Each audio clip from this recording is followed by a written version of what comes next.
किताब लिखी, क्या नाम था उसका? बुद्ध और उसका धम्म, बुद्ध और उनका धम्म। ये किताब ऐसी है कि इसने बौद्ध परंपरा में तूफान मचा दिया, एकदम तूफान मचा दिया। और इंटरेस्टिंग बात है कि आज के समय भारत में जो बौद्ध समुदाय है, जब डॉक्टर अम्बेडकर बौद्ध बने उस समय भारत में बौद्ध लोग बहुत कम थे, संख्या बहुत ही कम। आज जो भारत में बौद्ध समुदाय है, मेरे ख्याल से उसमें से 80-90% वो बौद्ध हैं जो डॉक्टर अम्बेडकर के बाद बौद्ध बने, नव्यान परंपरा के बौद्ध हैं। और उनको अश्वघोष की बुद्ध चरित्र में विश्वास नहीं है, उनको ज्यादा विश्वास डॉक्टर अम्बेडकर की पुस्तक बुद्ध और उनका धम्म में है। लेकिन जो ट्रेडिशनल बुद्धिस्ट थे, हीनयान महायान के लोग, वो इससे बड़े नाराज हो गए। उन्होंने कहा कि इस किताब का नाम होना चाहिए अम्बेडकर और उनका धम्म, ये बुद्ध का धम्म नहीं। पर अम्बेडकर की अपनी अप्रोच थी। क्या अप्रोच थी? अम्बेडकर ने कई सवाल खड़े किए, आप बताइए वो सवाल जायज हैं या गलत सवाल है। अभी अभी आपने बताया कि बुद्ध ने 4 दृश्य देखे थे, उसके बाद बुद्ध का हृदय परिवर्तन हुआ, वो सन्यासी हो गए, भिक्षुक हो गए। जब बुद्ध ने वो 4 दृश्य देखे थे, बुद्ध की उम्र 28-29 वर्ष की थी। डॉक्टर अम्बेडकर ने अपनी किताब की भूमिका में लिखा, मैं ये मान नहीं सकता कि 28-29 साल का युवक, उसने कभी कोई बूढ़ा ना देखा हो। अपने पिता को देखते ही होंगे कम से कम।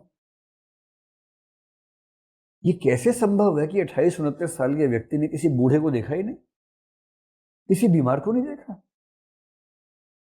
शव यात्रा 1 सेकंड को मान लेते हैं कि उनके सामने ना पड़ी हो, कभी बूढ़े को नहीं देखा, बीमार को नहीं देखा, सन्यासी या भिक्षु को नहीं देखा। ये कैसे हो सकता है? और इसलिए मैं हरगिज मानने को तैयार नहीं हूं कि बुद्ध चरित्र के ये वर्णन सही है। बुद्ध को उनके असली व्यक्तित्व से काट के दिखाया गया है, ये उनका कहना है। फिर वो दूसरी बात क्या कह रहे हैं कि मैं मान नहीं सकता कि बुद्ध जैसा साइंटिफिक दिमाग का आदमी ये कहे पहले आर्य सत्य में कि संसार में केवल दुख है, सर्वम दुखम दुखम। कोई भी व्यक्ति समझता है कि संसार में दुख भी है और सुख भी है। बुद्ध जैसा वैज्ञानिक बुद्धि का आदमी, इतना गहरा व्यक्ति, ऐसा कैसे कह देगा कि केवल दुख है? और यदि ऐसा है तो फिर हमारे पास रास्ता क्या बचता है? फिर तीसरी बात, बुद्ध ने आत्मा को नहीं माना। ये बात बहुत ही तारीफ की बात है डॉक्टर अम्बेडकर के हिसाब से। लेकिन कर्म सिद्धांत को मान लिया, पुनर्जन्म को मान लिया और निर्वाण या मोक्ष को मान लिया। ये कॉन्ट्राडिक्शन कैसे हो सकती है? बुद्ध जैसा वैज्ञानिक बुद्धि का आदमी कॉन्ट्राडिक्शन क्यों करेगा? मैं स्पष्ट कर दूं, कॉन्ट्राडिक्शन है नहीं, बुद्ध ने समझाया इसको, पर डॉक्टर अम्बेडकर की निगाह में कॉन्ट्राडिक्शन है। क्यों कॉन्ट्राडिक्शन करेगा? और चौथी बात कि बुद्ध ने क्या किया, बहुत सारे लोगों को सन्यासी बनाया, भिक्षुक बनाया। आपने सुना होगा भिक्षुक संघ था, बाद में भिक्षुणी संघ भी बन गया था, जिसमें उनकी जो मौसी थी महाप्रजापति, वो भी थी, यशोधरा भी आ गई थी। आपने आम्रपाली का नाम सुना होगा, अम्रपाली का नाम, वो भी उसमें थी, और बहुत सारी महिलाएं थी। उनमें से 73 महिलाओं ने एक किताब लिखी, थेरी गाथा, जो दुनिया की सबसे मतलब बहुत रोचक पुस्तकों में से एक मानी जाती है, जिस पर आपका कभी कोई प्रश्न आ भी जाए परीक्षा में तो बड़ी बात नहीं। चौथा सवाल ये है कि बुद्ध ने जो भिक्षु संघ बनाए,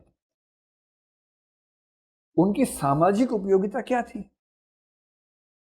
आप एक शहर में गए, आपने एक अच्छी स्पीच दी, 10,000 युवाओं ने कहा कि हमको बौद्ध बनना है, आपने कहा आओ, अब उनको ले गए। वहां रहते, खेती करते, पढ़ाई करते, रिसर्च करते, युद्ध करते, कुछ तो करते, उत्पादक काम करते, बाजार में जाते, दुकान चलाते, कुछ तो करते। आप उनको संघ में ले गए। संघ में वो क्या करते हैं? संघ में वो धर्म चर्चा करते हैं, धार्मिक जीवन जीते हैं, पर उससे सामाजिक उत्पादकता क्या होती है उसकी? और अम्बेडकर ने कहा कि मैं ये मान नहीं सकता कि बुद्ध जैसा वैज्ञानिक बुद्धि का आदमी ऐसे संघ की स्थापना करेगा जिसमें भिक्षुओं की सामाजिक उपादेयता न बनती हो। और